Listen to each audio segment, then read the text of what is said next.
예, 이어서 1.3장 국어의 특징에 대해서 알아보겠습니다. 국어의 특징은 국어가 가지고 있는 개별적 특징에 초점을 맞추어서 이야기를 하는데 학교 문법이나 또는 이제 다른 우리 국어와 관련된 개론이라든지 또는 이제 강론들을 이제 통해서 보는 국어의 특징에 대한 부분들은 크게 표기와 관련한 특징, 그리고 의문적인 특징, 그리고 어휘적인 특징, 문법적인 특징으로 나누어서 보는 것이 이제 일반적입니다. 근데 이제 우리 표준국어 문법론에서는 그 중에 앞에서 이야기했던 것처럼 이 문법이 좁은 의미, 협의의 문법이라는 부분에다가 이제 초점을 맞추어서 문법을 이제 나누어서 형태적인 부분과 통사적인 부분으로 이제 나눈다고 이야기를 했었었죠. 그래서 1.3.1장에서는 형태적 특징, 그 다음에 1.3.2장에서는 통사적 특징, 그리고 이제 그 외의 특징이라고 해서 다루고 있습니다. 그래서 1.3장에서는 요 형태적 특징과 통사적 특징이라고 하는 두 부분에 대해서 이제 집중적으로 논의를 하고 있습니다.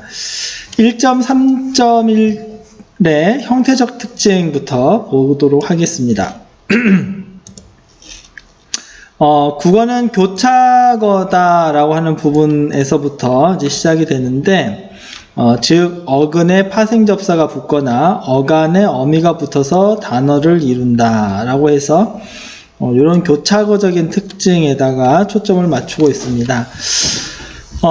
깨뜨리시었겠더군요 라고 하는 표현에서 보면 1번 첫 번째의 깨라고 하는 부분은 이제 어근이죠. 어근이면서 어간, 동사 어간이 되는데, 그 뒤에 뜨리라고 하는 접사가 붙어서 이 동사, 새로운 동사가 나오죠. 깨다에 뜨리라고 하는 전미사가 붙어서 깨뜨리다 라는 말이 되어서 쓰이고 있고요. 그 다음에 이제 요 부분에 다시 시라고 하는 어미, 그 다음에 군이라고 하는 어미들이 쭉 차례대로 붙어서 쓰이고 있습니다. 그리고 마지막에 요라고 하는 조사가 문장을 종결하는 기능을 하는 조사가 결합해서 쓰이고 있는 거죠.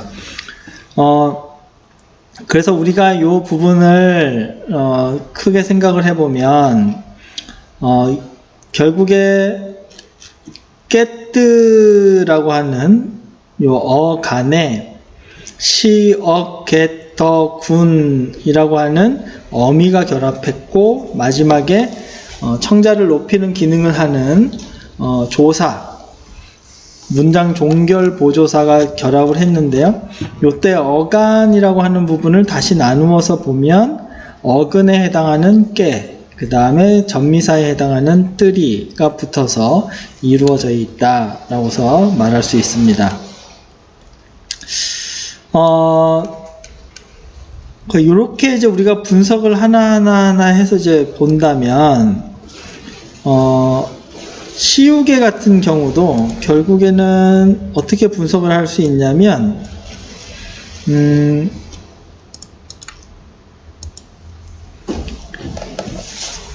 쓰다, 시우다라고 하는 말에, 그 다음에 개가 이렇게 붙어서 된 말이다 라고서 이야기를 할 수 있겠죠.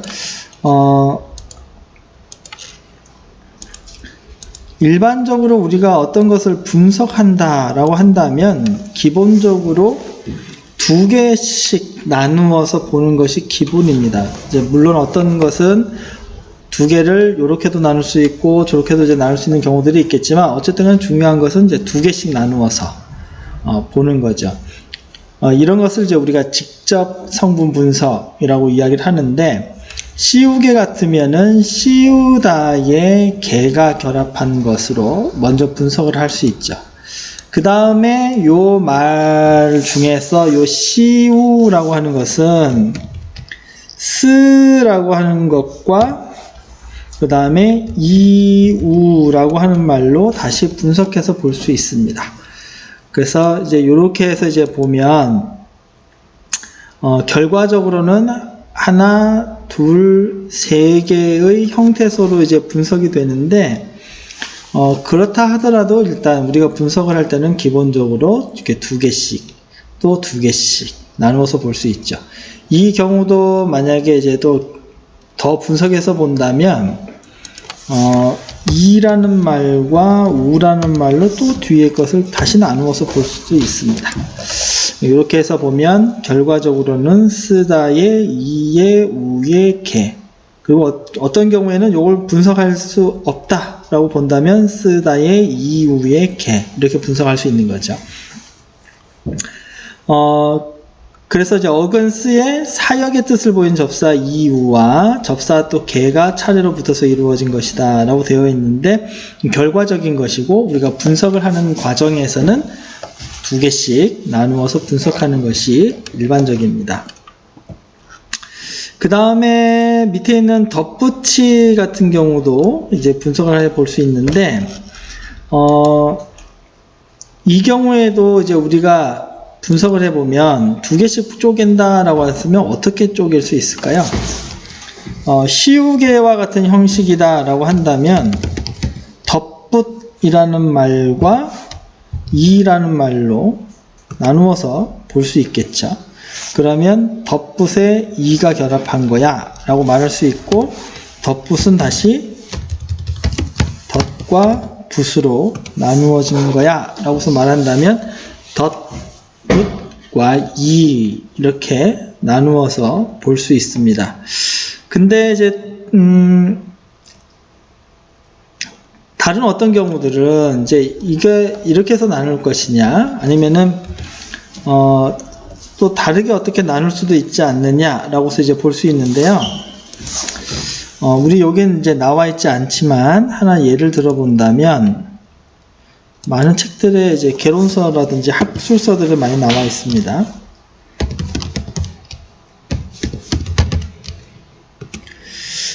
이런 말이 있습니다. 짓밟히다 같은 경우에는 우리가 두 개로 나누어라 라고 한다면,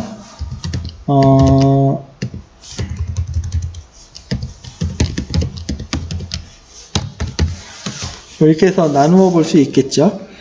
이렇게 이제 나누어 볼 수 있을 텐데, 앞에는 어간이 짓밟히는 어간이 될 거고요. 다는 어미가 될 겁니다. 요때 이제 요 짓밟히가 사실은 재미있는 경우인데요. 요거를 다시 두 개로 쪼개라 라고 한다면, 첫 번째는 짓발에 희가 붙어서 된 것이다 라고 해서도 말할 수도 있고요. 또 어떤 경우에는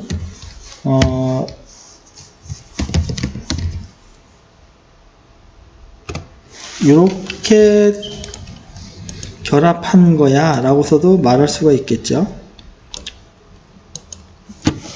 그래서 짓밟히 같은 경우에는 짓밟다의 희로 분석을 할 수도 있고, 짓의 발피로 분석을 할 수도 있습니다.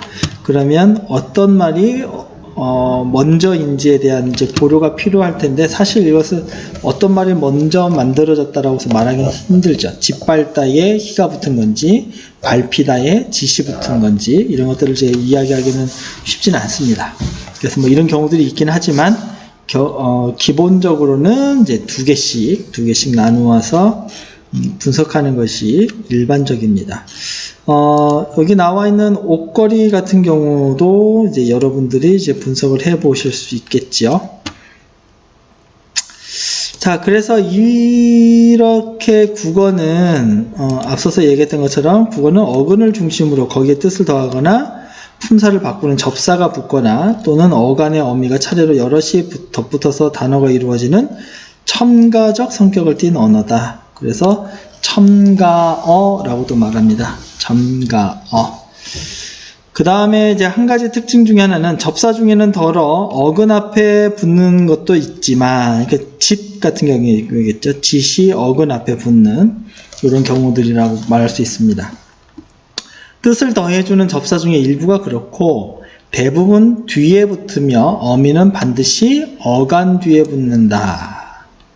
그래서 일반적으로 문법적인 역할을 하는 형태소들은 그렇지 않은 실질적인 의미를 가진 형태소의 뒤에 붙는다 라고 말을 할 수 있습니다.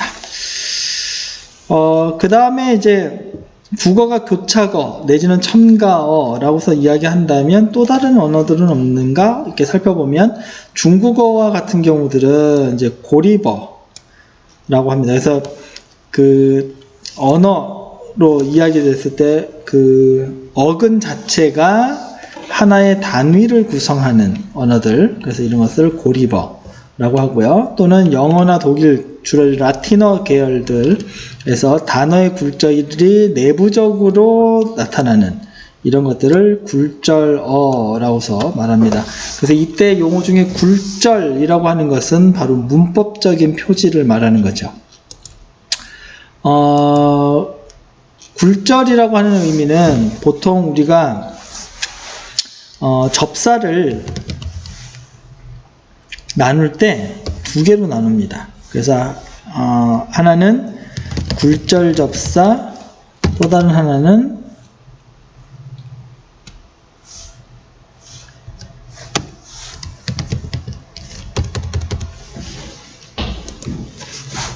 굴절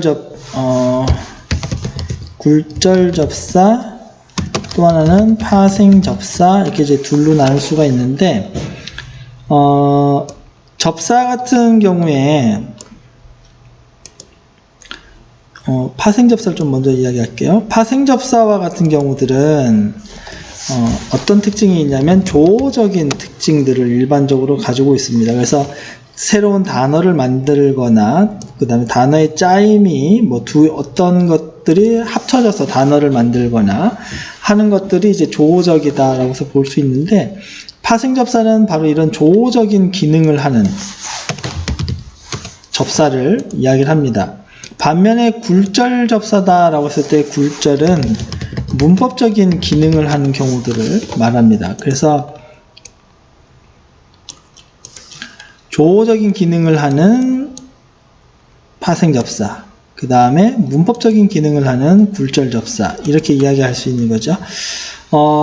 그래서 국어에서 문법적인 기능을 한다라고서 보면 크게 이제 두 가지가 있을 수 있는데요. 하나는 가장 대표적인 어미를 들 수 있고요. 다른 하나는 조사를 이야기를 할 수 있습니다.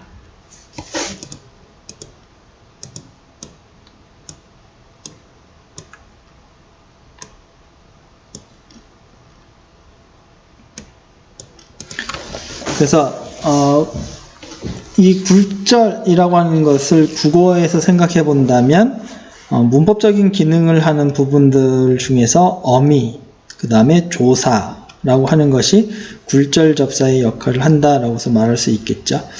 그 다음에 우리가 학교 문법에서 일반적으로 말하는 접사라고 하는 것은 여기서 말하는 파생 접사를 가리킵니다. 그래서 요런 내용들을 이제 가지고서 보면 여기서 이야기했던 어미, 조사, 그 다음에 파생 접사, 이 세 가지를 이야기를 할 때 우리가 학교 문법에서 이야기할 때는 형식 형태소다 이렇게 말하는 거죠.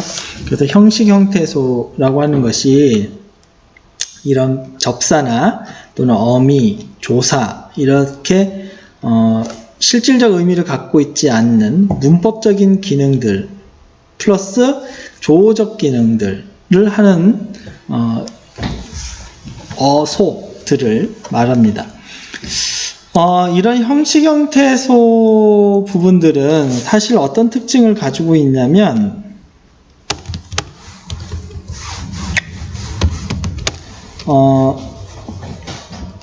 이런 것을 이제 우리가 종속적 관계다 이렇게 이제 이야기를 하는데 종속적 관계를 갖는 경우들이 있습니다. 종속적 관계다라고 하는 말뜻은 뭐냐면 어미 같으면 앞에 반드시 어간이 와야 돼요.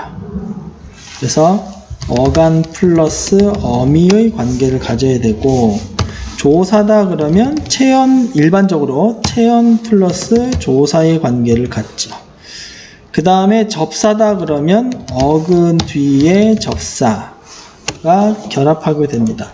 이런 관계들을 갖게 되는데, 일반적으로 어미 그러면 반드시 어간 뒤에, 조사 그러면 대체로 체연 뒤에, 접사라고 한다면 반드시 어근 뒤에 결합해야 되겠죠. 이런 관계를 종속적 관계라고서 말을 합니다. 그래서 국어에서는 요 분리가 명확하죠. 이게 명확하지 않게 되면 하나의 단어로 굳어지면서 우리가 소리 나는 대로 쓰게 됩니다. 그래서 이제 그 경계가 사라지고 새로운 단어로 나타나게 되는 건데, 일반적으로 어미나 조사나 접사의 기능이 생산적으로 사용된다면 이 분리가 가능합니다. 그래서 어간과 어미, 체연과 조사, 어근과 접사가 서로 분리되어서 각각의 형태소로 구별이 되는데, 굴절어 같은 경우는 단어의 굴절, 이 문법적인 기능이 내부에서 실현되어서 분리가 되는 경우들도 있지만 분리가 되지 않는 그런 경우들도 있다라고 말할 수 있습니다. 그래서 이제 보면 예에서도 나와 있는 것처럼 동사 take라고 이야기했을 때 과거형이다 라고 하면은 took가 되죠. 이 took가 될 때 take는 이제 마이너스 시제, 그러니까 시제성을 갖고 있지 않다, 혹은 현재 시제를 갖고 있다 라고서 말할 수 있습니다. 근데 과거를 나타낼 때는 took가 되는데, 이때 어떤 요인이 과거를 나타내는 부분이냐 라고서 말을 한다면 말하기가 쉽지가 않죠. 우리가 일반적으로 뭐 다른 동사일 때는 뭐 뒤에 ed를 붙인다든지 뭐 이렇게 이야기를 할 수 있습니다. 그럴 때 이제 분리가 되어서 어간과 어미가 분리가 되어서 쓰일 수도 있지만 쓰이지 않는 경우들이 있음에도 불구하고 이것이 문법적인 기능을 나타내는 경우들이 있다라는 거죠. 그래서 우리가 뭐 불규칙적이다 라고서 이야기를 해서 배우기도 하고 했겠지만 좀 언어 전반적인 것으로 본다면 이런 문법적인 표지들이 단어 안에서 형성되어 있는 경우들이 꽤 있기 때문에 한국말로 우리가 이걸 옮긴다면 뭐 가지다 라고 했었을 때 이런 이야기들이 가졌다 이렇게 이야기를 하면, 한국어의 예를 가지고서 본다면 만약에 가지다 라는 말이 있다면 이것을 이제 우리가 가졌다 라고서 표현할 때, 가지다와 가졌다의 차이에서 가졌다 라고 하는 말은 가지었다가 되는 거죠. 그러면 우리가 가지다라는 말과 가졌다라는 말을 비교할 때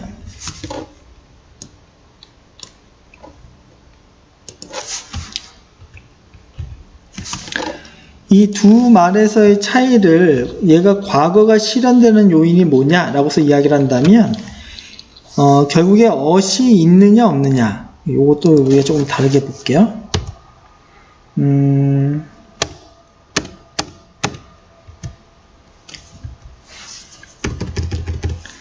이렇게 나누어서 볼 수 있겠죠.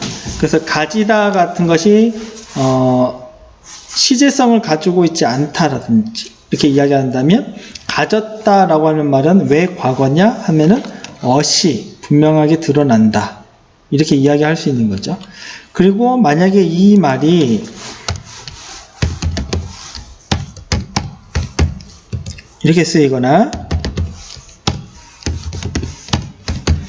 만약에 이렇게 쓰였다라고 한다면 어시나 니은이나 get에 의해서 시제들의 차이가 난다 라고서 말할 수 있겠죠. 이런 것, 요렇게 이제 형태소가 문법적인 기능을 하는 형태소들이 분리가 될 때 이런 것들을 이제 우리가 교차어적인 특징이다 또는 첨가어적 특징이다라고 말하는데, 굴절어들은 그런 경우도 있겠지만 그렇지 않은 경우들도 있다라고서 이야기할 수 있는 겁니다. 그 다음에 복수 형태를 나타내는 경우도 사실 마찬가지입니다.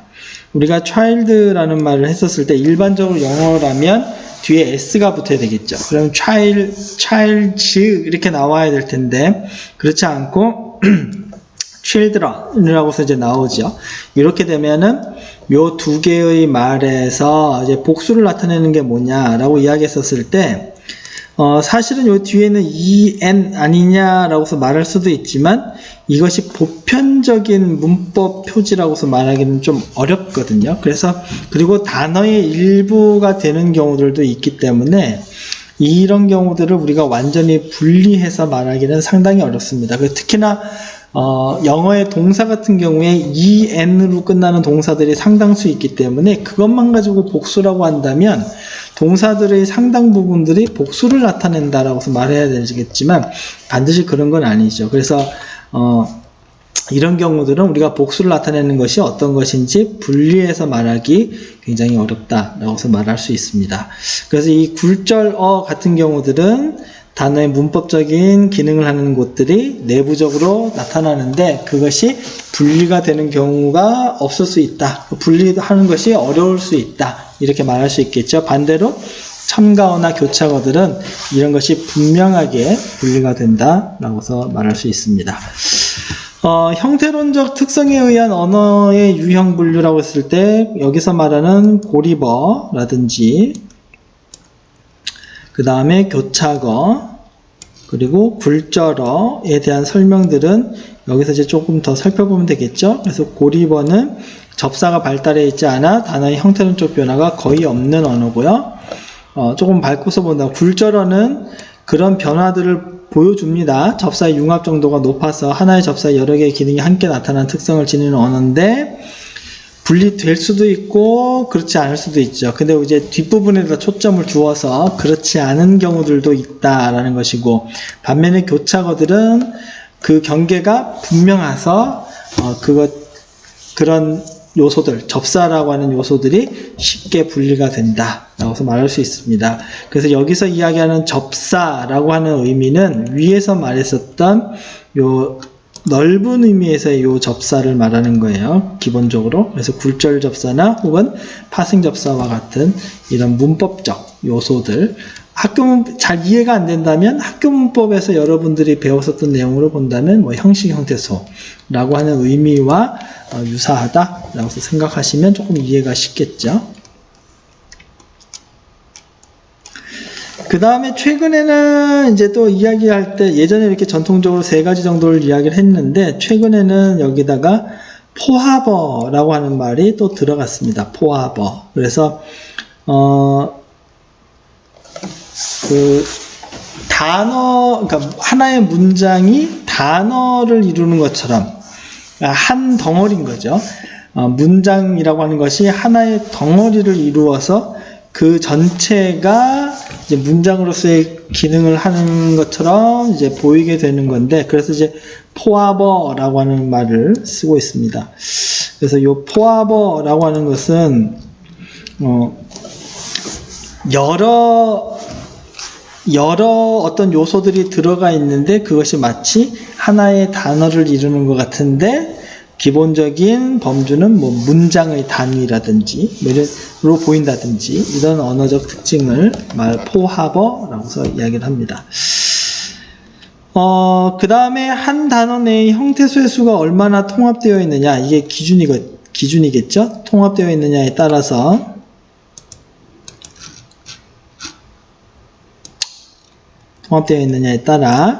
분석적 언어, 통합적 언어, 그 다음에 다통합적 언어 이렇게 나누기도 합니다. 그래서 고립어는 대체로 분석적 언어, 교차어와 굴절어는 통합적 언어, 어떤 요소들이 통합한다는 뜻이겠죠. 포합어는 다통합적 언어로 분류할 수 있다. 이렇게 설명을 하고 있습니다. 자, 그 다음에 이제 국어에서도 이렇게 이제 통합적 언어고 교차어적 언어인데, 국어에서도 명쾌한 분석이 어려운 경우들이 어려운 예가 아주 없는 것은 아니다 했으니까 있다는 뜻이겠죠. 나의 집이나 너의 책이나 내 집, 내 책 같은 경우에 이것을 이제 어떻게 볼 거냐에 대한 부분들이 있는데 뭐 조금 예를 들어 본다면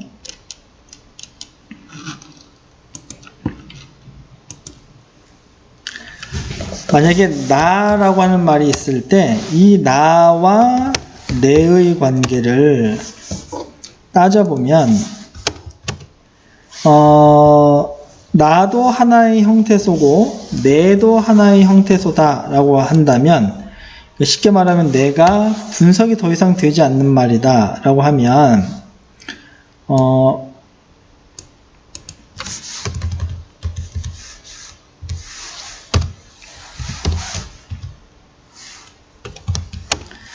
나는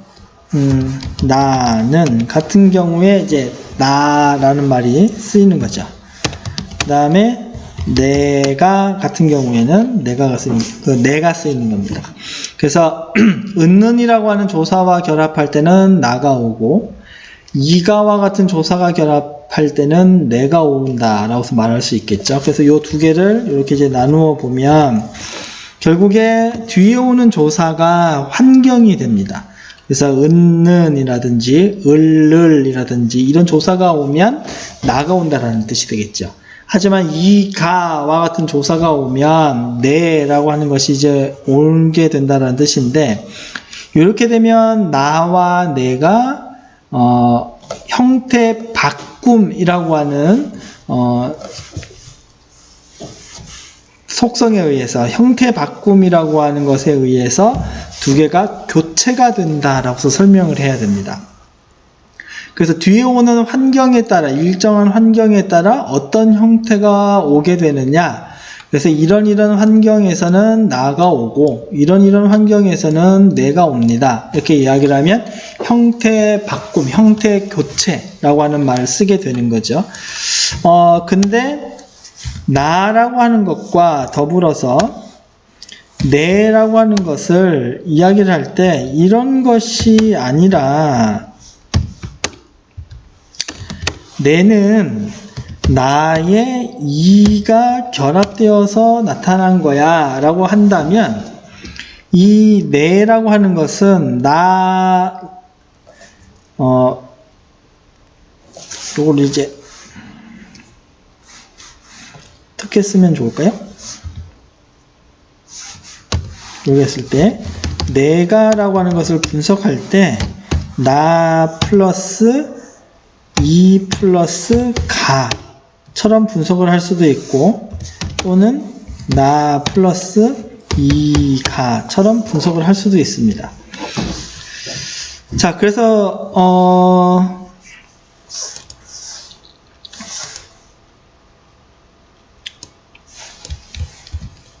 요거를 이제 좀 다시 제가 조금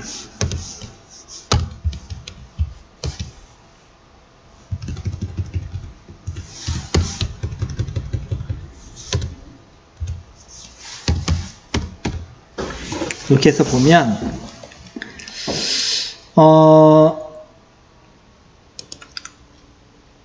나와 내가 처음에 이야기에서 썼을 때는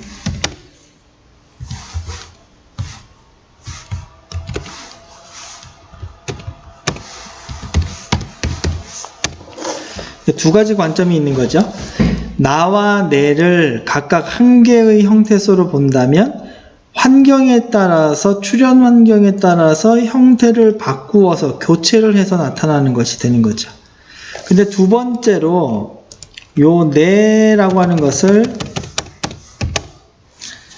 나 플러스 2로 보자 라고 한다면 내가와 같은 것을 어떻게 볼 거냐 하면은 1번처럼 보게 되면 우리가 요거를 편의상 1번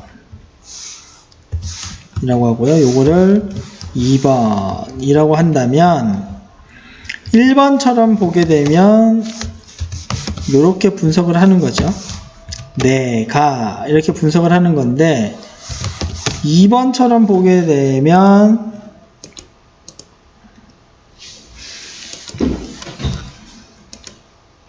요것을 내가를 나, 이, 가 이렇게 나누거나 나, 이, 가처럼 나눌 수 있게 되는 겁니다. 그래서 우리가 이제 어떻게 바라보느냐에 따라서 분석하는 것 방식도 실제로는 달라진다라고서 말할 수 있겠죠. 그래서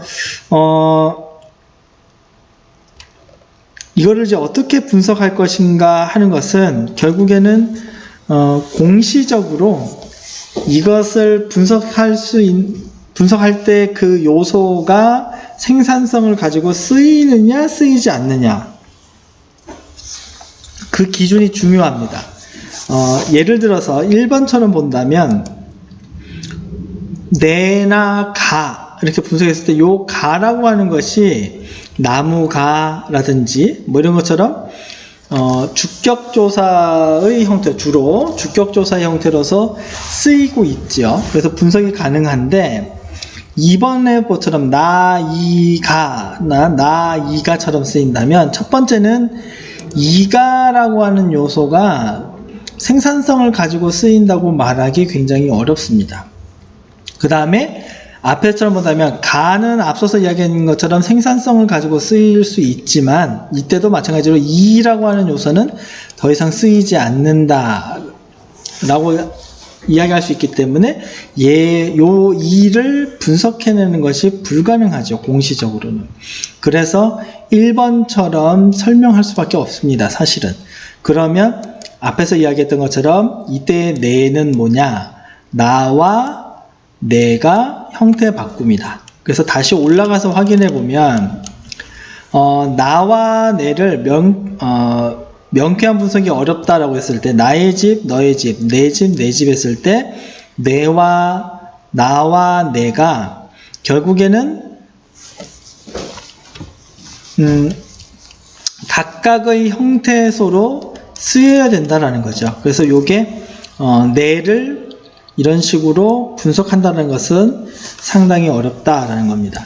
다만 이제 여기서 말하는 내용 중에서의 그 뒷부분의 첨언은 뭐냐면 중세국어에서는 이 부분이죠.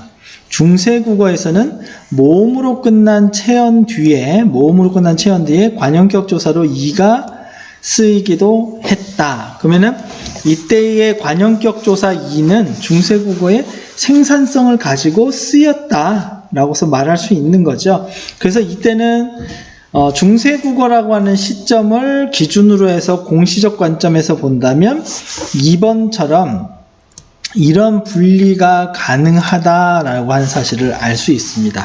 그래서 이렇게 중세국어에서는 분석할 수 있지만 현대국어에서는 이런 분석이 불가능하고 결국에는 나와 내가 각각의 형태로 분석이 되어서 나와야 된다라는 거죠. 그래서 이제 뒤에서도 설명이 나오지만 그 과정, 왜 이렇게 바뀌었을까 하는 과정을 보면 이중모음이었었던 나이나 너희가 이제 단모음으로 바뀌면 내 이렇게 바뀌는 거죠. 이 부분을 조금 설명을 더 드린다면 내를 기준으로 했었을 때 15세기에 만약에 이 표현이 쓰였다. 15세기에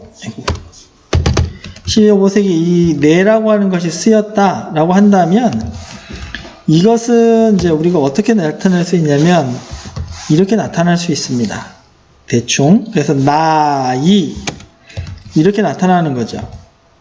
근데 이것이 18세기 중반에 이르면 요 똑같은 내지만 사실은 이제 소리값이 바뀝니다. 요때는 나이라고서 읽혀져 되면 아와 이가 분리가 되는 거죠.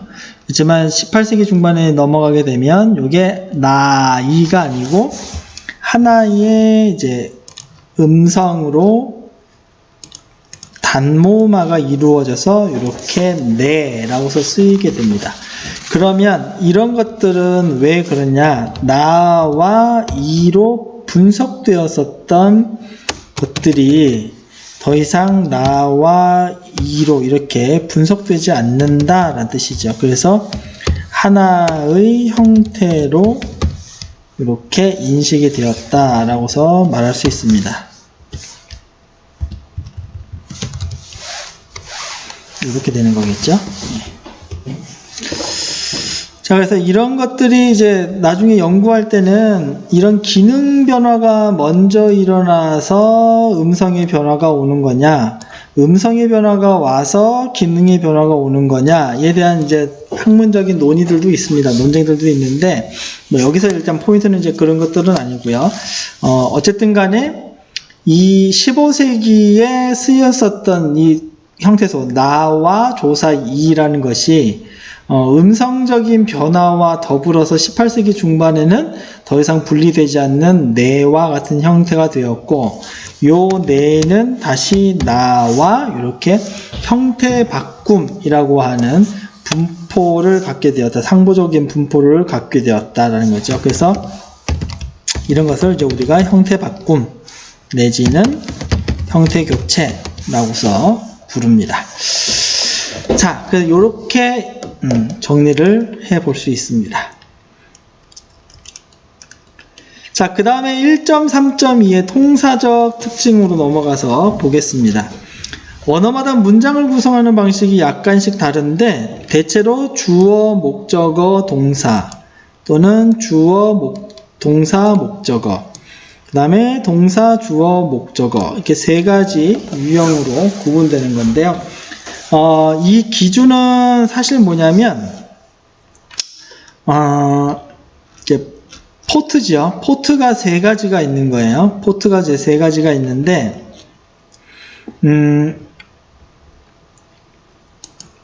이걸 어떻게 설명하면은,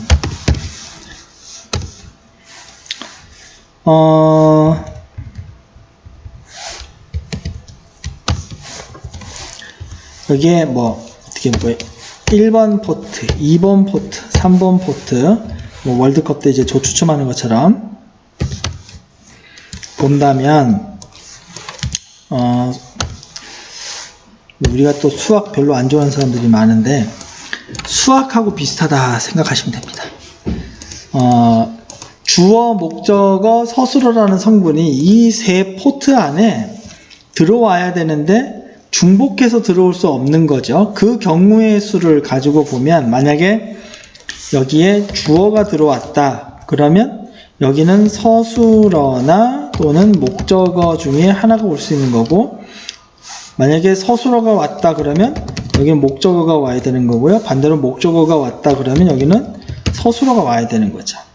그래서 첫 번째 포트에 주어가 왔다라고 하는 것이 결정이 된다면 2번과 3번의 서술어냐 또는 목적어냐에 따라서 두 가지 경우가 오는 거죠. 이런 방식으로 여기에 서술어가 오면 또 주어냐 목적어냐 이렇게 나누어지겠죠. 주어가 올 수도 있고 목적어가 올 수도 있고, 주어가 왔다 그러면 목적어가 오고 주어가 오고, 여기에 목적어가 먼저 온다 그러면 주어가 오고 서술어가 올 수 있는데, 주어가 왔다면 서술어가 오고 여기는 또 주어가 오고, 그래서 결과적으로는 6가지의 경우의 수가 올 수 있습니다. 이것을 이제 이야기를 하면 SVO, SOV, VSO, VOS, OSV, OVS 이런 식으로 오겠죠. 그래서 경우의 수로 6가지의 문장의 유형들이 올 수 있습니다.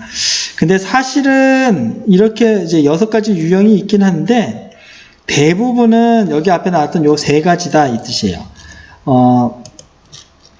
주어, 목적어, 동사, 그러니까 SOV, 그 다음 주어, 동사, 목적어, SVO, 그 다음에 동사, 주어, 목적어, 그래서 VSO, 뭐 이런 식으로 이제 이야기가 된다는 거죠.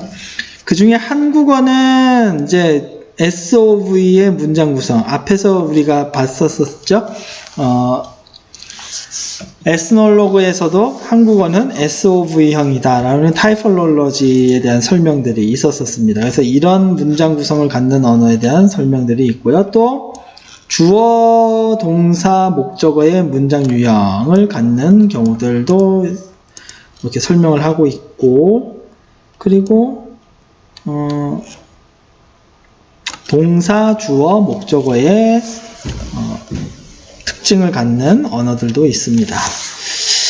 자, 그래서 이렇게 크게 세 가지 정도가 있다라고 되어 있는데, 주어, 목적어, 동사의 구성을 갖는 언어의 하나로서 국어에는 다음과 같은 몇 가지 문장 구성상의 특징이 있습니다. 국어에서는 모든 문법적 형태소는, 아까 얘기했었죠. 문법적 형태소, 조사나 어미와 같은 것들은 반드시 어근이나 어간 뒤에 옵니다. 여기 어근 같으면은 이제 주로 조사인데, 조사와 이야기할 때 체언이 되겠죠. 그 다음에 어미는 어간, 이렇게 연결해서 볼 수 있습니다. 그래서 조사는 체언 뒤에 붙어 쓰이고, 활용어미는 용언의 어간 뒤에 쓰입니다. 그 다음에 이제 한국어가 핵이 뒤에 오는 후핵 언어이기 때문이다 라고서 이야기를 하는데, 이 후핵 언어 같은 경우는 이제 중요한 게 뒤쪽으로 가죠. 중요한 것이 뒤쪽으로 가기 때문에 우리가 어떤 문장을 이렇게 쪼개서 볼 때, 쪼개지는 그 방향이 뒤쪽에 중요한 것들이 있어서 이제 쪼개지는 방향이 이런 식으로 이제 계속 쪼개져서 좌측으로 이렇게 이제 분석이 되어가요. 이게 전체적으로 보면 문장이고 쪼개고, 그 다음에 서술어가 다시 목적어나 서술어가 되면 이렇게 해서 두 개가 또 분석이 되고, 또 뭐가 분석이 되고 하면은 이제 계속 이쪽 방향으로 이렇게 또 우리가 분석이 되어 나가는 거죠. 이런 것을 특징을 이제 잡아서 이제 좌분지 언어다라고서 이야기를 하고, 그 다음에 영어는 이제 핵이 앞쪽에 오는 선핵 언어다라고 해서 분석해 나가는 방향을 따져보면 이제 우분지 언어다 이렇게 이야기를 하는데, 예전에는 이제 이걸 어떻게 해서 이해했냐면, 문장 성분에서 주어, 서술어, 목적어가 나타나는 중요한 요소로 나타나지만 결국에는 서술어, 동사가 중요하다라고 하는 것이 지배적인 이야기입니다. 그러면 국어 같은 경우에는 동사 내지는 서술어가 이제 뒤쪽으로 넘어가는 것을 보면서 결국에 국어는 중요한 부분들이 뒤에 오는구나. 우리말로 하면 우리말 끝까지 들어봐야지 라는 말이 이제 그거와 관련이 있는 거죠. 그래서 중요한 핵이 되는 부분이 뒤로 넘어간다. 그래서 head final이라고서 이야기를 합니다. 근데 영어는 사실은 이제 동사가 앞쪽이라고는 말하지만 이제 주어 뒤에 오니까 사실은 문 중에, 앞쪽이긴 한데 문 중에 이제 들어가 있게 되는 언어가 되는 거예요. 그러면서 바로 주어 다음에 오는데, 예전에 언어 독해 같은 걸 할 때 먼저 동사를 찾아봐라 이렇게 이야기를 하죠.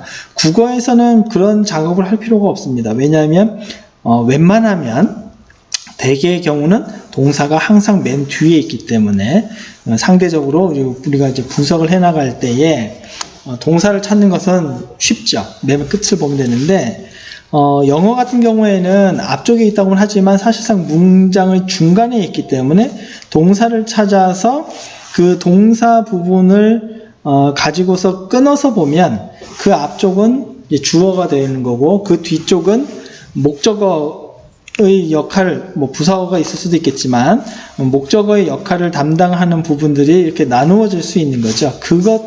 그 요소들을 이제 나누는 작업이 중요합니다. 그래서 앞쪽에 있기 때문에, 앞쪽에 있다고 말하지만 문장 중간에 있기 때문에 영어와 같은 것에서 이제 특히 독해와 같은 경우에는 이제 동사를 먼저 찾아서 그 다음에 이제 뭐 독해를 할 때 어떤 수월성을 이제 이야기를 하게 되는 거죠. 그래서 어쨌든 영어는 앞쪽에 있으니까 head initial이라고서 이야기를 하고요.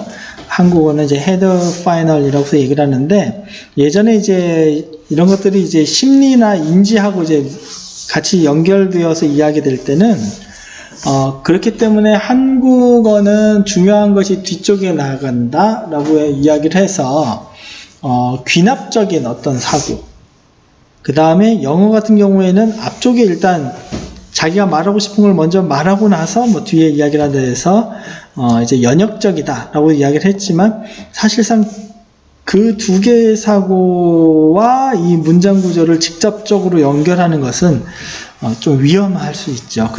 그렇다고 해서 이제 우리가 전부 다 뭐 다 귀납적인 거 사고만 발달되어 있는 것도 아니고 영어에서 연역적 사고만 발달되어 있는 것은 아니고 또 그렇다고 그런 것들이 전혀 없는 건 아니지만 그래서 이런 연관성들을 가지고 단정지어서 이야기하기는 좀 위험할 수 있습니다. 어쨌든 간에 한국어는 이 핵이 되는 부분이 뒤쪽에 오고 영어는 앞쪽에 있다 라고 해서 말할 수 있고요. 그 다음에 여기서 이야기했을 때 우리가 핵이다 라고 한다면 문법적인 기능을 하는 요소들이 핵이다 라고 해서 말할 수 있겠죠. 그렇다면 어미나 조사 같은 경우가 어떻게 붙어 있나 하면은 조사는 체언 뒤, 어미는 용언 뒤에 붙어 있기 때문에 우리가 한국어는 후핵이라고 해서 대체로 말하고 영어 같은 경우에는 문법적인 요소들이 그 실질적인 의미들보다 앞에 올 수 있는 것들이 있죠. 그래서 앞쪽에 있다 라고 해서 이야기를 합니다. 그래서 선행, 선핵 언어 이렇게 이야기를 하는 거죠. 자, 그 다음에 이제 우리 국어에서 이제 이런 요소들이 어떻게 나타나는가 실제 예문들을 보면 조사, 그 다음에 조사, 어미, 조사, 어미 이렇게 말할 수 있겠죠. 여기 흐에는 밑줄을 빼야 되겠네요. 그죠? 네, 그래서 체언 뒤에 조사, 어간 뒤에 어미 이렇게 체언 뒤에 조사, 어간 뒤에 어미 이렇게 말할 수 있겠죠. 흐른다 같은 경우는 이제 제가 좀 써드리면 흐르라는 말 뒤에 니은이 온 거고 거기에 다시 다가 이렇게 온 건데 이렇게 분석을 다 할 수 있지만 일단 여기 취지에 맞추어서 본다면 이렇게 이제 나눠 볼 수 있겠죠. 흐르다의 이제 어간, 그 다음에 어미, 니은다 이런 식으로 나누어서 어미가 뒤에 오는구나 하는 것을 확인할 수 있습니다. 이렇게 볼 수 있고 한 가지 이제 앞에서 안 다루었던 것 중에 하나 나에 보시면 같은 경우를 둘 수 있겠죠. 이 부분은 앞에 이제 죽다와 같은 말 뒤에 음이 붙어서 새로운 단어를 형성하게 된 건데 이때 음은 이제 접사가 되겠습니다. 자, 그래서 이제 예문에서 보는 바와 같이 조사, 어미, 접사가 모두 어근이나 어간 뒤에 쓰이고 있다. 그래서 후핵 언어다 라고 하는 부분들을 설명하고 있죠. 자, 그 다음 두 번째는 국어에서는 문장 구성 요소의 자리 옮김이 자유스럽다 라고 되어 있는데 여기서도 이제 우리가 뭐 다 알고 있긴 하지만 한 가지 비교적이라고 하는 말이 이제 좀 들어가 주는 것이 좋습니다. 그래서 모두 다 자유롭게 옮겨질 수 있는 건 아니고요. 비교적 그렇다 이런 뜻이죠. 비교적. 문장 성분의 순서를 흔히 어순이라고 하는데 어순이 비교적 자유로워 어순을 바꾸더라도 문장의 의미가 크게 바뀌지 않는 언어를 자유 어순 언어, 국어는 자유 어순 언어가 되겠죠. 그렇지 않은 것을 이제 고정 어순 언어라고 말하는데 예를 들어 영어 같은 경우에는 우리가 이제 많이 이제 예로 다루는 것이 이제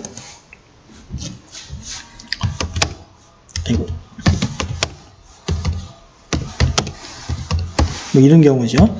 I love you 라고 쓰는 것과 비교해서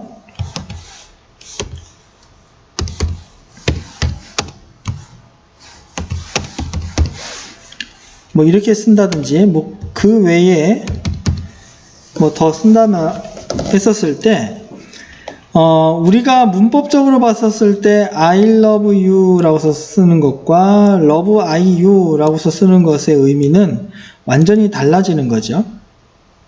또는 you love 이것도 안 되겠네요. I가 되면 문법적으로 또 의미가 통하지 않기 때문에 이런 부분들도 이제 비문법적이다라고서 말할 수 있습니다. 하지만 이제 국어에서는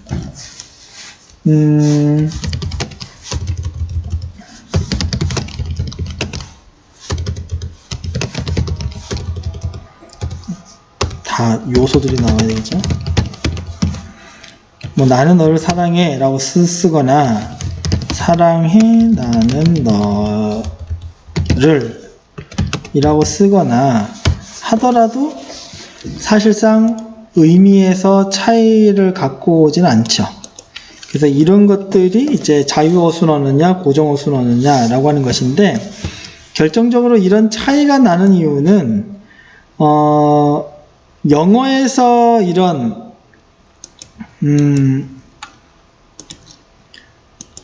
어떤 문장 성분을 문장 성분을 결정하는 요소, 문장의 역할이라고 할까요? 이런 문장 안에서의 어떤 말이 어떤 역할을 하느냐라고 하는 것이 뭐 어떤 요소에 의해서 이루어지느냐라고 하는 것을 본다면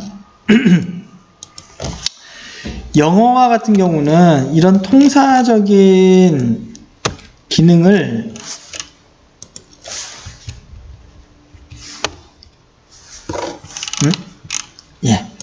통사적인 기능을 그냥 써야 되겠네요. 무엇이 담당하냐면 어순이 담당하는 거죠. 그래서 어순이 성분을 결정한다 라고 말할 수 있습니다. 대체로 어순이 성분을 결정하는 거죠. 그 역할,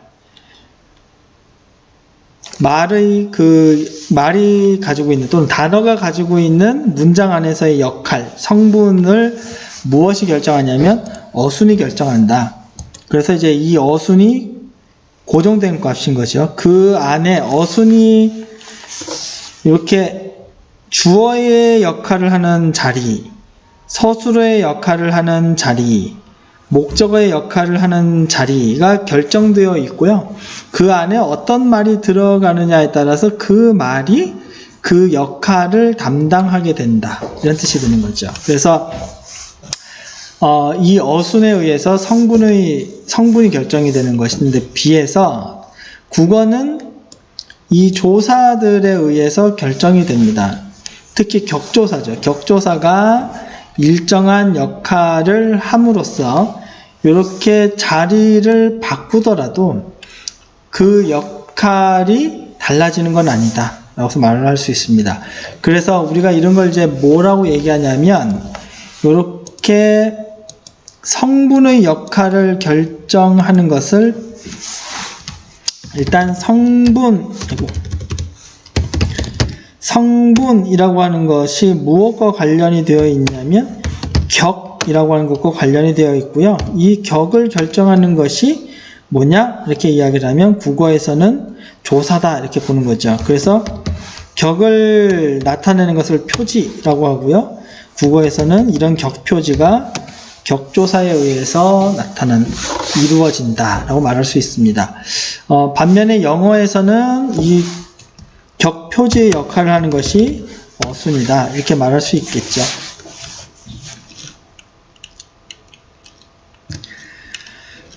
그 다음에 국어에서 요 격표지에 의해서 어순이 비교적 자유롭다라고 하는 것을 이야기할 수 있고요. 또 하나는 이제 부사에 의해서 자리 이동이 비교적 자유롭다라고서 말할 수 있는데, 앞에 이제 비교적이라는 말을 붙여야 된다라고 했었던 이유가 바로 이 부분 때문입니다. 요 부사도 마음대로 옮길 수 있다고 말하지만 사실은 그렇지 못한 경우들이 있는 거죠. 그래서 성분부사나 관형사가 자리를 잘 옮기지 못한다 이렇게 이야기하는데요. 그 사람은 그림을 잘 그린다 했었을 때 그 사람은 잘 그림을 그린다와 같은 경우들은 안 되는 거죠. 그럼 이렇게 되면 옮기지 못하게 되는 거니까 마음대로 옮길 수 있다라고 말할 수 없게 되는 거죠. 다도 마찬가지입니다. 라에서 보면 이 근처에 새 건물이 많이 들어섰다라고 말하는데 건물이 새 많이 들어섰다라고 하는 건 안 되는 거죠. 그래서 이제 이런 이해를 가지고서 이제 어쨌든 간에 국어가 문장 성분들이 자리 이동이 비교적 자유롭긴 하지만 또 하나의 특징은 뭐냐면 그렇다 하더라도 국어는 수식하는 말이 수식을 받는 말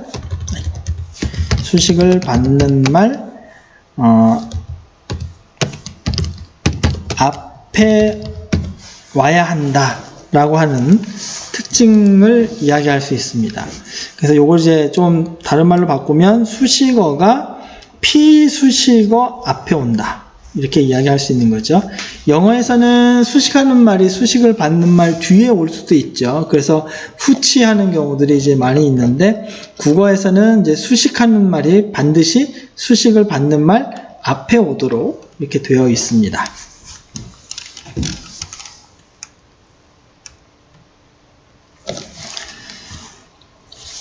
그 다음에 이런 역할을 하는 것은 부사나 관형사뿐만 아니라 관형절의 경우도 마찬가지다. 그래서 단어 수준 아니고 절의 수준, 문장 수준에서도 마찬가지입니다. 그래서 민지가 붙인 편지 그러면 요 민지가 붙인하는 것은 편지라는 말 바로 앞에 와야 되겠죠. 그 다음에 내가 어렸을 때 살던 하는 것도 수식하는 말이 수식을 받는 마을 앞에, 그가 서울에 돌아왔다는 한 말도 소문이라는 말 바로 앞에 이렇게 와야지 자연스러운 문장이 될 수 있습니다. 또 하나는 민지가 붙인 내가 어렸을 때 살던 그가 서울에 돌아왔다는 이라는 말이 다른 말로 이제 바꾸어 쓸 수도 있는데요. 민지가 붙인 같으면 뭐 새라고 하는 관형사, 또 여기도 뭐 새 마을은, 그 다음 뭐 소문이처럼 요 자리가 관형사의 자리와 선택적으로 바꾸어서 쓸 수 있다. 그래서 이런 문장의 성격, 절의 성격을 갖기 때문에 우리가 이런 절을 관형절이라고서 부릅니다.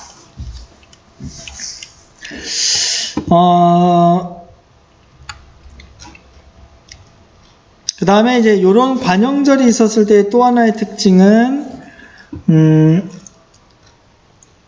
영어의 경우에 주어 동사 목적이 구성하지 언어에서 관형절이 체언 뒤에 오는 경우들이 있는데 앞에서 얘기했던 것처럼 국어에서는 관형절이 체언 앞에 와야 된다라고 하는 것이고요. 그 다음에 영어에서는 관계대명사와 같은 것이 이제 쓰여서 주어나 목적어나 뭐 이런 자리들이 비어 있을 때 관계대명사가 그 자리에 들어가서 이를 메워주는데, 국어에서는 관계대명사가 중복이 되는 경우에는 생략을 해서 나타나지 않는 것이 또 하나의 특징이다 라고서 말할 수 있는 거죠.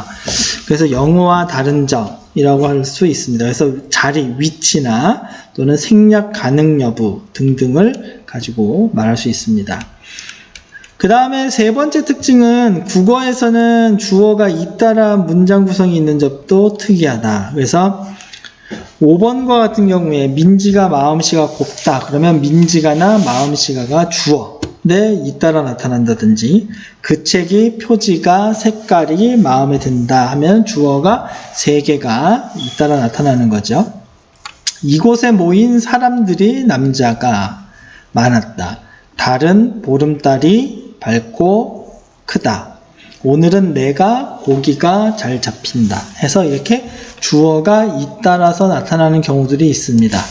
이런 경우들을 특정한 문장 성분이 잇따라서 나타나는 경우를 이제 우리가 뭐라고 얘기하냐면 격중출구문이라고서 말합니다. 그래서 그 중에 이렇게 주어가 잇따라 나타나면 주격중출구문이라고 말할 수 있고요.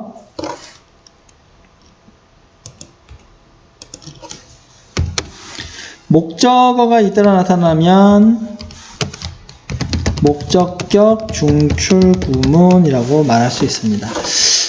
이 중출은 사실은 이제 필수적인 성분들, 주성분일 때 원래는 이제 주성분이라는 의미, 아까 주어, 서술어, 목적어와 같은 것처럼 문장에서 한 번씩 나타나는 것이 일반적이다라고서 보면은, 두 번 이상 이렇게 잇따라 나타나는 것이 특이하다라고서 볼 수 있습니다. 그래서 이걸 중출구문이라고서 말하는데,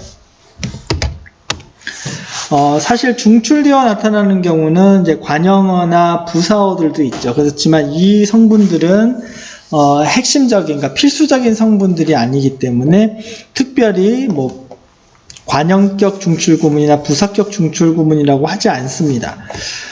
그래서 이제 우리가 중출구문이라고 한다면 사실상 보어는 중출되어서 나타나기 어렵고, 서술어 같은 경우도 이제 논외이기 때문에 서술어는 중출되어 나타난다라고 한다면 대부분 견문장의 경우들이기 때문에 이걸 중출되었다고 말하기는 좀 힘들고요. 그 다음에 본용언, 보조용언 구성인 경우도 하나의 서술어로 보기 때문에 중출이라고 보지 않습니다. 그러면 결과적으로 중출구문이라고 할 수 있는 경우는 두 개밖에 없는 거죠. 그래서 주어가 중출되거나 목적어가 중출되는 주격 중출과 목적격 중출로만 우리가 볼 수 있습니다.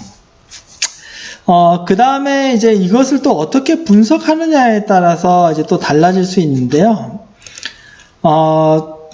우리가 중출되었다라고 하는 것의 개념은 앞에서 이야기했던 것처럼 원래는 주어, 서술어가 문장에서 한 번씩 나타나는 것이 일반적이다라고 할 수 있는데, 그렇지 않고 주어가 두 번 나타났으니까 특이하네 라고 이야기해서 중출이라고서 이야기를 할 수 있는데, 그렇다면 이 문장이 중출이다 라고서 한다면 이 문장은 주어 두 개와 하나의 서술어로 된 문장이다 라고서 말할 수 있는 거죠. 근데 학교문법에서는 이제 그렇게 보지 않고 이 부분을 어떻게 보냐면 이렇게 봅니다.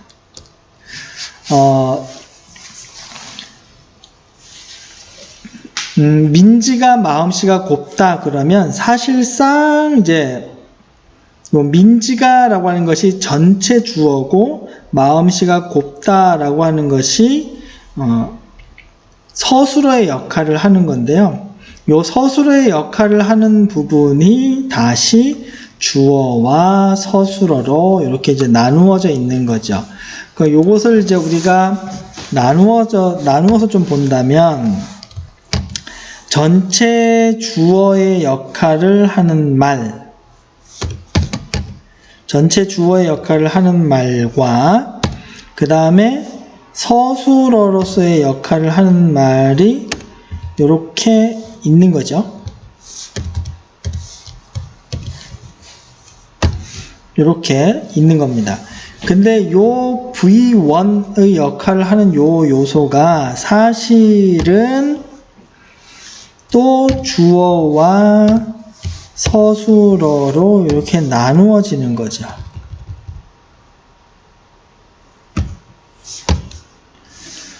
그래서 이제 이렇게 이제 문장이 되어 있다고서 말할 수 있습니다. 그래서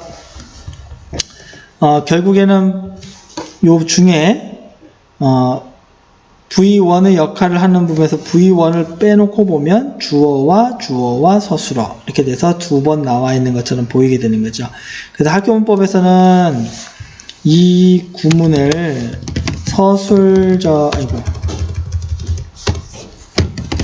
서술절을 아는 문장이라고 이야기합니다.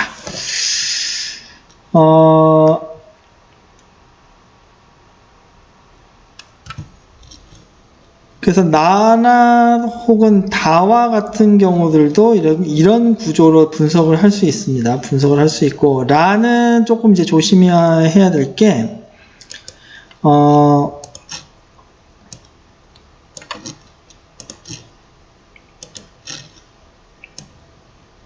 요 문장인 거죠. 요것도 이제 다시 좀 써보면,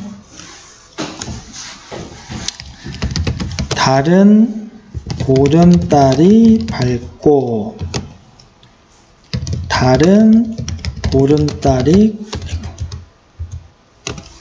크다 와 같은 두 개의 문장이 하나로 이제 만들어진 건데, 요때 달은이나 보름달이라고 하는 이 부분이 중복되어서 쓰이니까, 중첩되니까 이 부분을 생략한 거죠.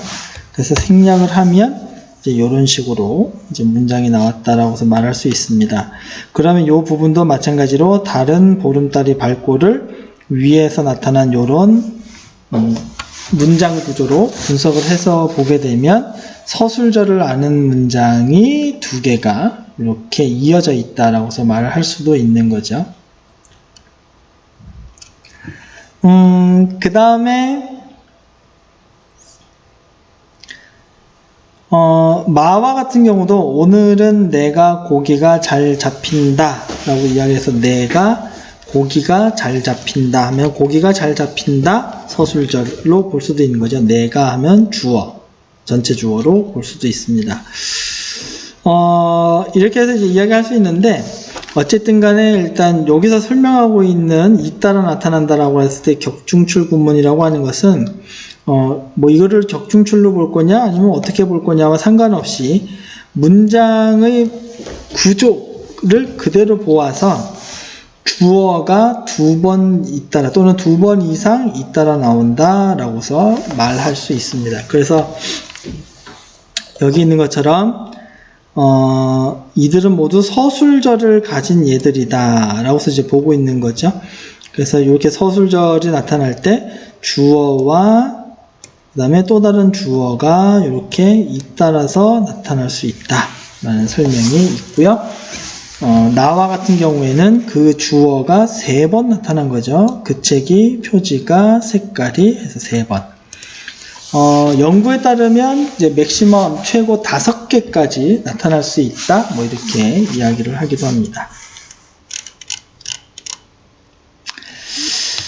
자, 그 다음에 그래서 이런 특징들이 이제 국어가 가지고 있는 특징들이다라는 설명이 있고요. 다음 또 요 안에 이제 주어가 잇따라날 때의 의미적인 특징 같은 경우도 이야기를 하고 있습니다. 그래서 주어 사이에 소유주와 소속물, 전체와 부분 또는 유와 종의 관계, 이거 전부 다 의미적 관계들을 이야기를 하는 거죠. 그래서 이런 것들을 가지고 국어가 가진 특징들을 이야기를 해보면 국어에서는 일반적으로 큰 것에서 작은 것으로 전체에서 부분으로 좁혀 들어가면서 명사를 나란히 쓰는 법이 있다라고 일반화해서 이야기를 하고 있습니다.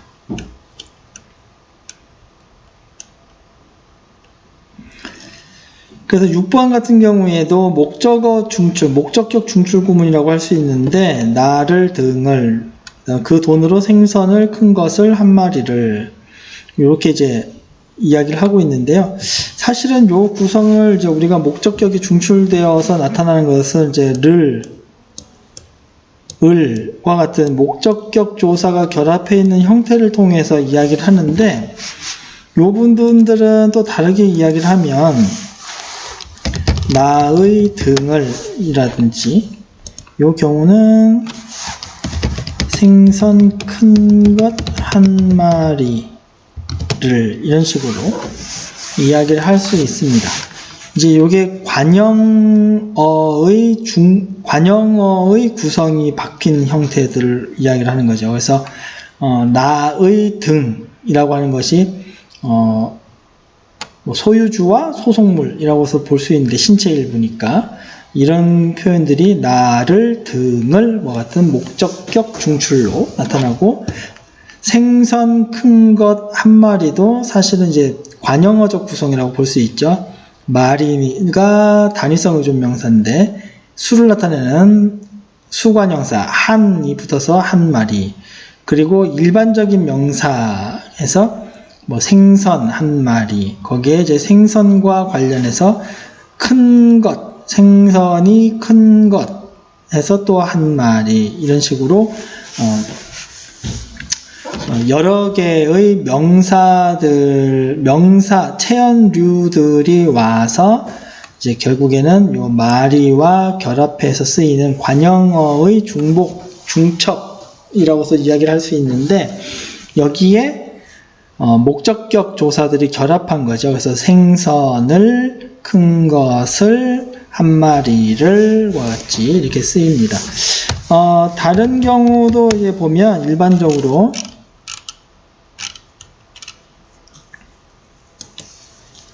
좀 간략하게 이야기하면 사과 한 개를 이렇게 쓸 수 있는 것인데요. 요것을 이제 바꿀 때 사과를 한 개를 이렇게 이제 나타나는 것처럼 목적격이 이런 식으로 중출되어서 나타나는 것으로 설명하기도 합니다. 자, 그 다음에 나타나는 특징을 또 보면 국어의 활용 어미는 용언의 일부로서 어감과 더불어 한 단어를 이루지만 문법적 기능은 문장 또는 용언구 전체에 영향을 미친다 라고 하는 부분입니다. 그러니까 활용 어미가 가지고 있는 문법적 기능인데 그 범주가 용언의 일부이긴 하지만 문장 또는 용언구 전체에 영향을 미친다 라고서 이야기를 하는 거죠. 그래서 날씨가 풀리면 여행을 떠나겠다 라고 한다면 날씨가 풀리다라는 문장에 면이 붙어서 이 면이 결국에는 앞에 있는 문장이 어떤 의미로 쓰이게 하냐면 조건과 같은 의미로 쓰이게 만드는 거죠. 그 다음에 여행을 떠나겠다라고 하면 이 다가 붙어서 내가 여행을 떠나겠다라고 하는 부분, 더 넓게 보면 날씨가 풀리면 내가 여행을 떠나겠다라고 하는 이 전체 문장이 화자의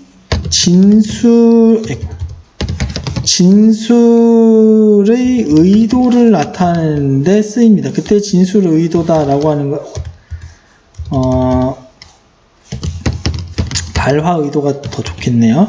발화 의도를 보여주게 되는데 이때가 바로 진술 또는 서술의 의미를 갖게 되는 거죠.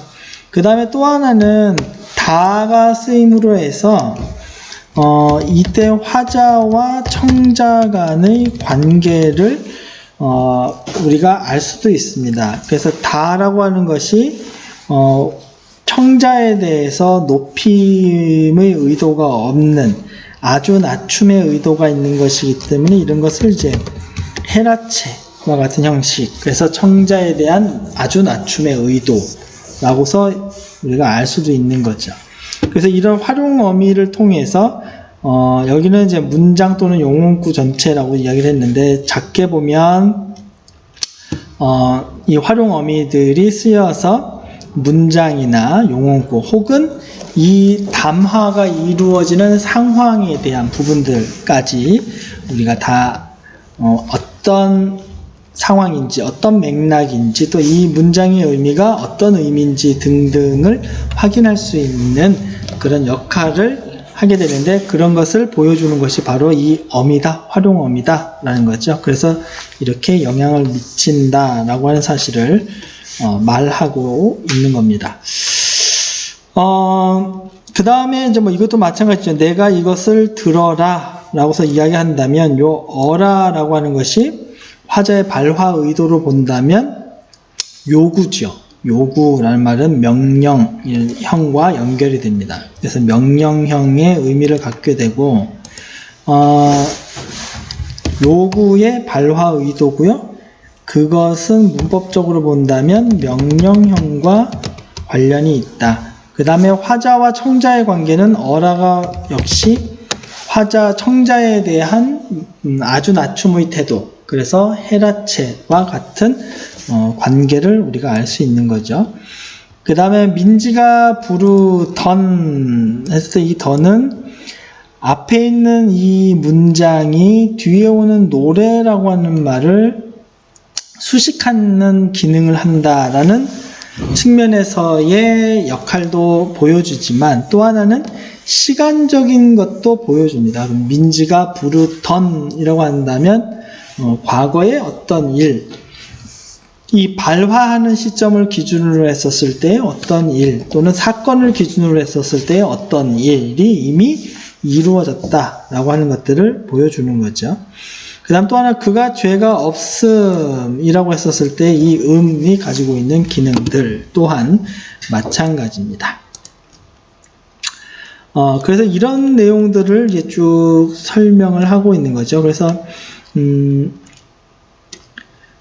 우리가 이제 다시 이제 좀 정리를 해서 본다면,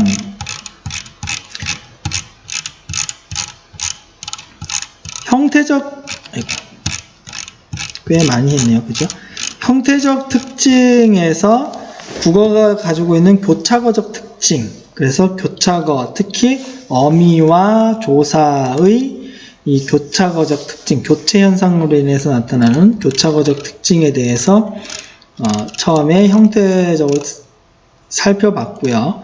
그 다음에 통사적인 특징에서는 국어의 어순, SOV형이라는 어순, 그 다음에 이 문법적인 형태소가 어떤 특징을 가지고 있는지, 그래서 후획 언어로서의 특징, 그리고 위치, 조사, 어미, 접사가 모두 이제 어근이나 어간 뒤에서 나타난다. 그래서 후획의 언어들이다. 그 다음 두 번째는 국어에서는 문장 구성 요소의 자리 옮김이 비교적 자유롭다 라고 하는 것. 특히 부사와 같은 경우. 하지만 모두 다 자유로운 것은 아니다 라고 하는 이야기도 했었고요. 그 다음에 국어에서는 격이 중첩되어서, 특히 주격과 목적격이 중첩되어서 나타나는 경우들이 있다. 그래서 잇따라 나타난다 라고 하는 것. 그리고 거기서 나타나는 의미 관계들을 살펴볼 수 있겠죠. 그 다음에 이제 좀 중요한 것은 바로 국어의 활용 어미가 이제 용언 구 또는 문장에 영향을 미친다 라고서 이야기를 하고 있습니다. 그래서 이것도 사실은 후획 언어로서의 특징이다 라고서 말할 수 있겠죠. 그래서 여기까지가 형태 통사적 특징이고요. 그 다음에 이제 그 밖의 특징이 있는데, 국어에서는 주어가 없는 문장이 많이 쓰인다. 이것은 문맥에 따라서 쓰이는 거죠. 이런 것은 이제 담화에서 오는 특징이다라고 할 수 있는데요. 국어에서는 이제 담화 의존, 맥락 의존적이라고서 이야기를 해서 이렇게 맥락에 따라서 충분히 알 수 있는 어떤 성분들에 대해서는 생략이 비교적 잘 나타난다라고 볼 수 있습니다. 8번에서도 값이 얼마입니까? 하면은 값이라고 하는 것이 주어, 얼마입니까가 서술어, 그 다음 B의 대답에서 보면 5,000원입니다 라고 하면 벌써 주어가 생략되어 있죠. 그래서 이때에 주어를 만약에 넣는다면 여기에 값이와 같은 말이 들어가 줘야 되겠죠. 그러면 A가 너무 비싼데요 라고서 이야기합니다. 그럼 이때도 마찬가지로 값이 라는 말이 들어가 줘야 되겠죠. 그럼 500원만 덜 받지요 라고서 이야기했습니다.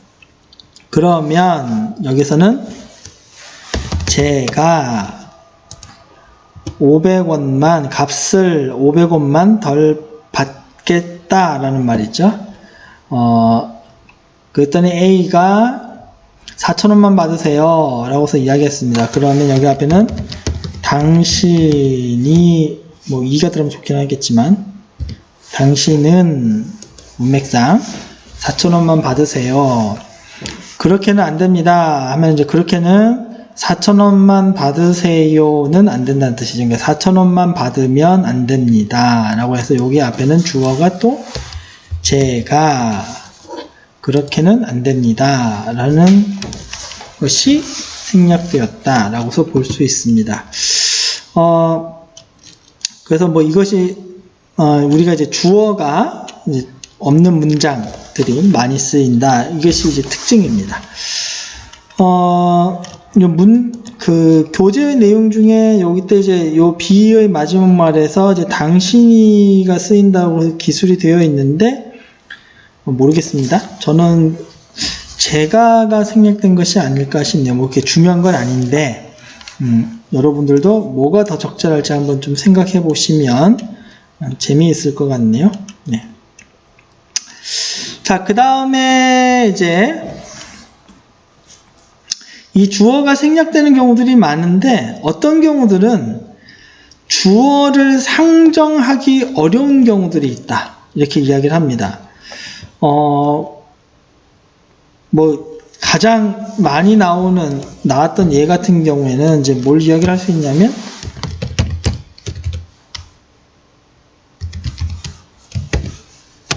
이런 경우죠. 불이야. 그러면 불이다라는 뜻이겠죠? 그럼 뭐가? 저것은 불이야.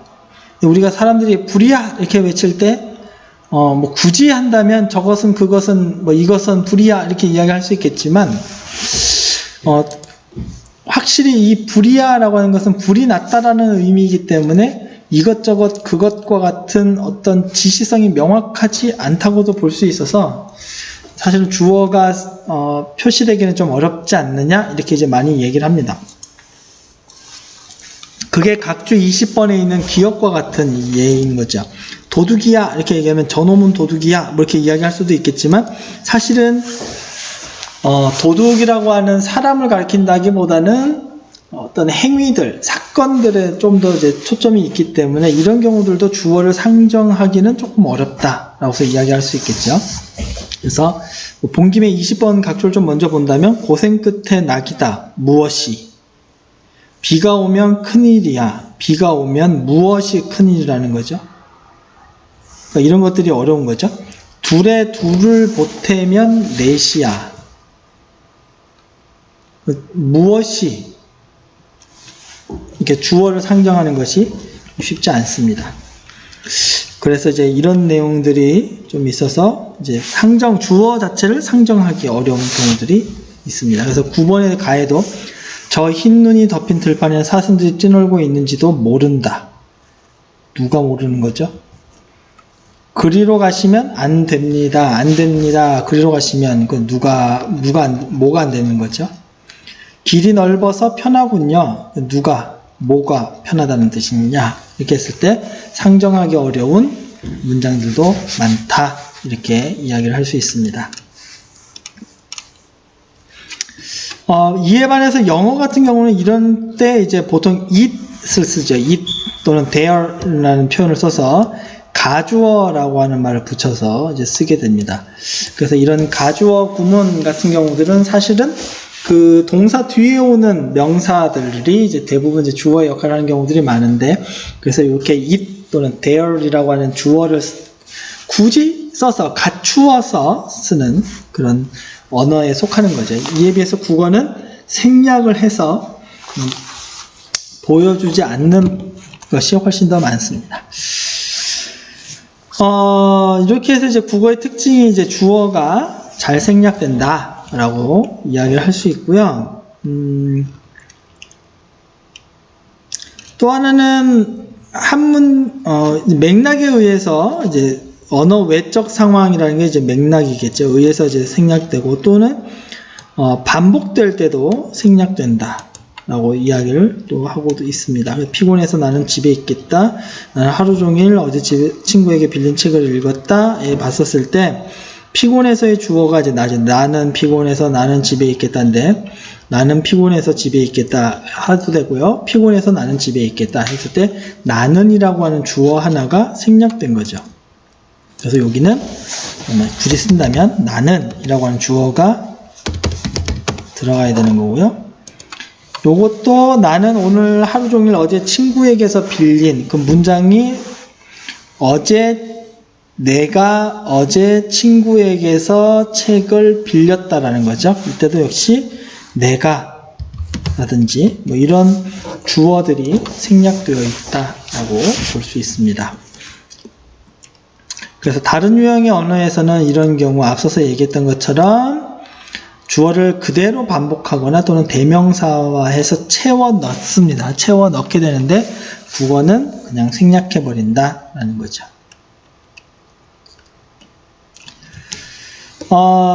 그 다음에 앞에서 얘기했던 것처럼 국어는 조사 어미가 발달해서 다른 유형의 언어라면 부사나 기타 독립어휘로 나타날 의미가 조사나 어미로 나타날 수 있다. 이렇게 되어 있죠. 조사는 문장 안에 쓰이는 체연에 문법적 자격을 부여하는 이른바 격조사 이외에 뜻을 보태주기만 하는 조사, 우리가 말하는 보조사죠. 그래서 보조사라고 하는 것이 있어서 이런 의미들을 대신해서 문법적으로 보여주기도 합니다. 그래서 그가 노래는 잘 부르지만 이렇게 이제 나오면 기분이 나빠지죠. 노래는 이렇게 나오면 그럼 뭐는 못한다는 이야기지? 이렇게 나오죠. 이때 는이 대조의 의미로 쓰이는 거죠. 너만 이렇게 있었을 때는 이제 단독, 너만 갈 것이 아니라 하면 단독 또는 한정해서 의미합니다. 그래서 이런 의미들, 도도 있고요. 마다, 뭐 이라도 이런 의미들을 가진 특별한 뜻을 보태주는 조사들이 있다라고서 이야기할 수 있죠. 이런 보조사들이 가지고 있는 의미적인 기능들, 문법적인 의미를 말합니다. 이런 문법적인 의미들을 가진 기능이 국어에는 발달되어 있다라고 말할 수 있습니다. 그 다음에 조사뿐만 아니라 용언의 활용 어미도 다양하게 발달되어 있는데요. 종결어미가 가지고 있는 앞에서 이야기했던 부분과 관련이 있는데, 종결어미가 서술, 의문, 청류, 명령 등의 범주로 쓰이기도 하는데, 또 한편은